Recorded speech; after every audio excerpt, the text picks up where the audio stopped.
Hello everyone, it's Cameo. Welcome back to my channel. Today I have some winter reading recommendations for you, and I have about 11 books on this list, so let's just get started. The first book that I have to recommend is The Golden Compass by Philip Pullman. I think this is quite a classic winter read for a lot of people. It is a story about a girl named Lyra whose friend goes missing, and she sort of gets involved in a huge plot, and that takes her into a very wintry landscape. This is of course a fantastical world that she lives in, where everyone has what are called demons, which are sort of animal personifications of your soul, and it's just a classic and so charming. And even though it's technically for children, I think it's the case with these three novels in particular out of Philip Pullman's work that they're very accessible to a lot of people.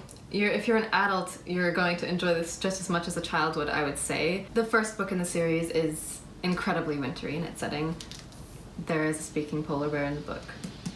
Yes. Next on my list is Frankenstein by Mary Shelley. And I'm picking this book for this list not only because there are some parts of it that do take place in very sort of wintry landscapes, but I think that there's something about the tone of this book that is very kind of bleak and wintry, and it is kind of a short enough book that you could probably read it in a few days, just curled up with some tea. And it's just such a brilliant book. And if you don't know, which would probably be very surprising, but if you don't know, it's about a man named Frankenstein who decides that he wants to piece a bunch of different body parts together from corpses, I guess, and turn them into an animate being. And he succeeds in this task, and it creates a sort of monster, although it's more like the monster is created by those surrounding him and how he is treated. And it's just such a beautiful book, and I think a really good one for this time of year. Next on the list is Villette by Charlotte Bronte. Now, I just read Shirley by Charlotte Bronte, and that was an excellent book, but I still think that Villette is maybe my favorite of her works. And in my mind, I really do associate this book with winter, I think because it just has a bleakness to it and a coldness that, regardless of its actual setting, makes me think of the winter season. I mean, the main character herself is named Lucy Snow, which is very fitting given her personality. She's a very reserved woman. She has this sort of cold exterior, and it's just a very rich, wonderful book. It is kind of about an English woman who goes to teach at a school abroad, and in that sense it's quite a classic setup for Charlotte Bronte. It's vaguely similar to the sort of Jane Eyre setup, but this is a much more mature book and just full of wonderful complexity, and I would really recommend this as well for this time of year. Next on my list is probably kind of a bit surprising given the fact that it takes place largely on a whaling ship traveling along the equator, but the next book is Moby Dick by Herman Melville. And I don't know if I'm the only person who's like this, but I really like sometimes reading books that are set in very warm tropical environments, especially if they have a framework that is very cold and wintry. So I mentioned Running in the Family in my December TBR video, and that has the same framework.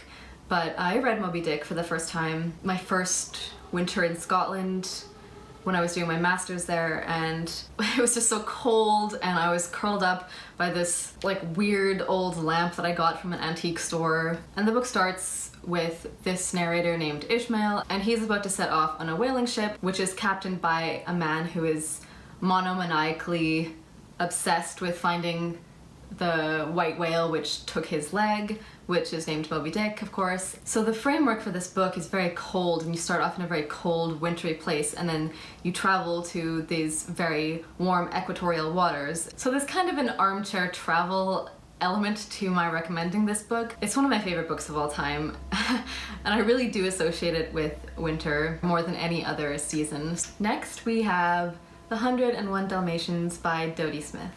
Now, I'm sure many of you have seen the Disney adaptation of this children's book, and if you have, you'll know why I'm recommending it for winter, because the whole thing takes place in sort of a snowstorm, basically, as these puppies are trying to escape from this evil woman who wants to skin them and wear them as coats. And it's just such a charming book, and you can read it in one sitting. It's like a very short children's book, and it's just the kind of book that you want to curl up next to a fire, you know, with some dogs next to you and like a mug of hot chocolate and read it. It's just so heartwarming and charming, and I really think that if you haven't read this book but you have seen the film, that you should give it a go, because it really is a lovely children's classic.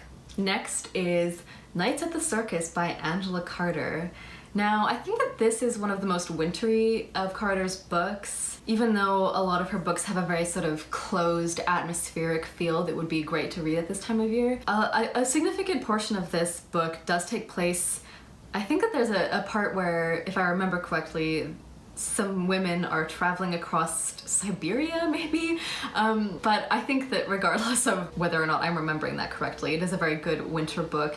It's following a woman named Feathers, who is a sort of showgirl, sort of circus type performer, because she has an enormous set of wings on her back, and it's kind of following her story as told by her, and whether or not does she actually have wings, or is she lying? Is it part of her performance? And it's all about performativity and full of references to theory and things like that, just as you would expect in Angela Carter, full of body, wonderful, amazing female characters who just jump off the page and are so great. So I really would recommend this one for this time of year as well. Next up, I have The Left Hand of Darkness by Ursula K. Le Guin. As you can see from this cover, it is atmospherically a very cold, wintry book. So this is a science fiction novel set on a world that is icebound, as it says in the back of the book. And it follows an ethnologist who is sent to study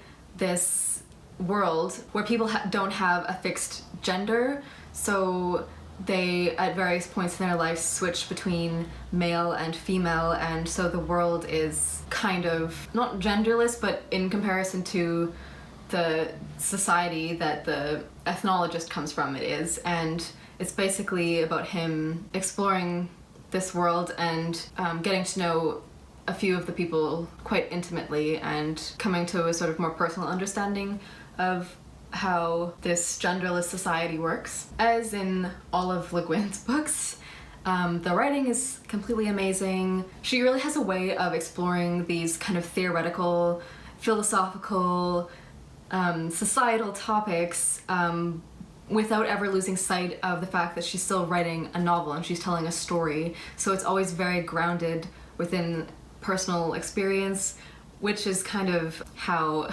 philosophy and theory and things like that should work anyway, I feel. So this is an excellent book, a lot of food for thought, and a very, very wintry setting. Next, I would recommend a book that is one of my absolute favorites. That is Girl with a Pearl Earring by Tracy Chevalier. And this book is about... What artist is Girl with a Pearl Earring about, Savannah? Rembrandt? Vermeer. Yes. And this is a book that is set in 17th century Holland in Delft, and it follows a young woman who is working in the painter Vermeer's household as a sort of maid. And the main character is just a wonderful, strong-minded, yet like quiet and very reserved young woman. And it is one of the most atmospheric books that I have ever read, in the sense that Chevalier's writing style is so crisp and clear, and her characters are so wonderfully drawn, and she perfectly captures this sort of northern light that you see in Vermeer's paintings in text. So I would really recommend this book for this time of year, or for any time of year, and of course it is set in winter, so go read it. The next book is Carol by Patricia Highsmith. Now, you're probably familiar with this one because there was a movie adaptation of it a few years ago with Cate Blanchett in it, and that was really amazing, and so very close to the book in atmosphere and tone. So if you liked the movie, you would like the book as well, I think. And of course, Carol takes place in the winter months in New York and New York City and New York State and elsewhere in the United States. But it's just a very cold, sort of wintry atmosphere, and it's a really good book for this time of year. Patricia Highsmith is a new favorite author of mine. Her style is kind of, it shows you why the distinction between sort of commercial fiction and literary fiction is maybe very artificial. She kind of toes the line there because her stories are very straightforward. Her style is very straightforward, but there's so much depth to her characters and so much complexity going on underneath the surface. And this book is no exception. It follows a young woman who's sort of a sales girl at a department store, and an older woman, a very sort of fashionable, charming woman, comes into her store, and basically they start a relationship, and the book follows how they navigate their relationship in a time period where it wasn't okay for two women to be romantically involved, and it's just a wonderful book. So if you have ever thought, oh, I want to give Patricia Highsmith a try, now is the time.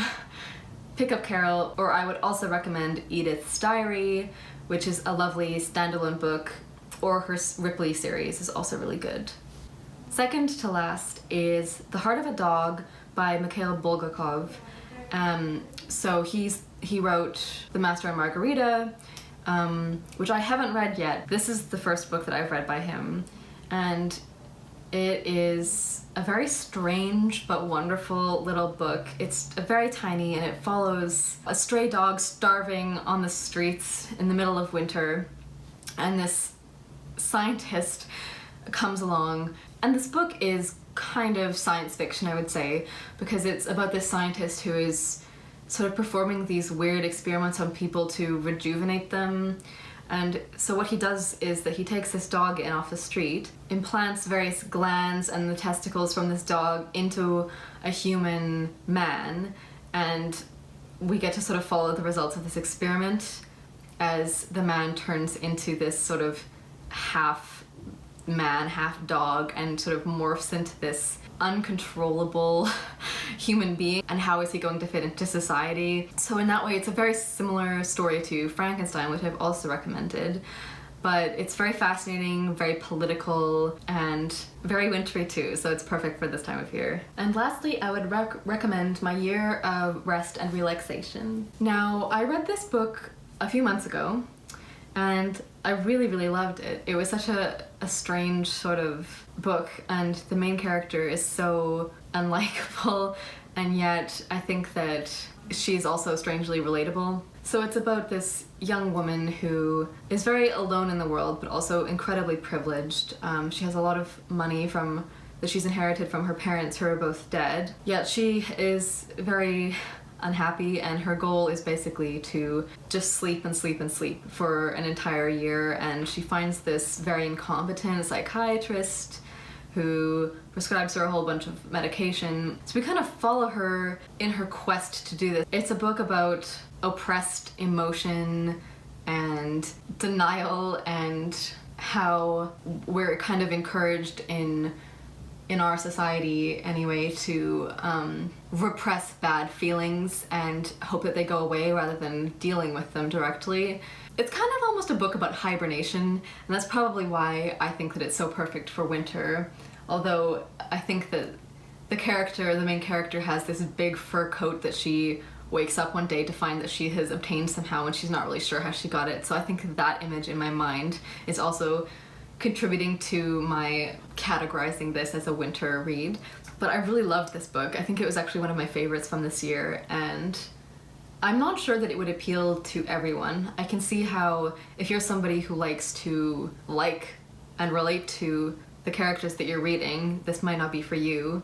But if you don't mind reading about people who are kind of despicable and doing that with a sense of humor, because this book is quite funny in a sort of ironic, kind of bitter way, then I think that this would be a pretty good one. So there you have it. those are my winter reading recommendations, and I hope that some of these sounded interesting to you. I love all of them. Every single one of the books on this list are ones that I would happily read again, and yeah, I hope that you have a lovely winter reading season, and I will see you again next time. Bye!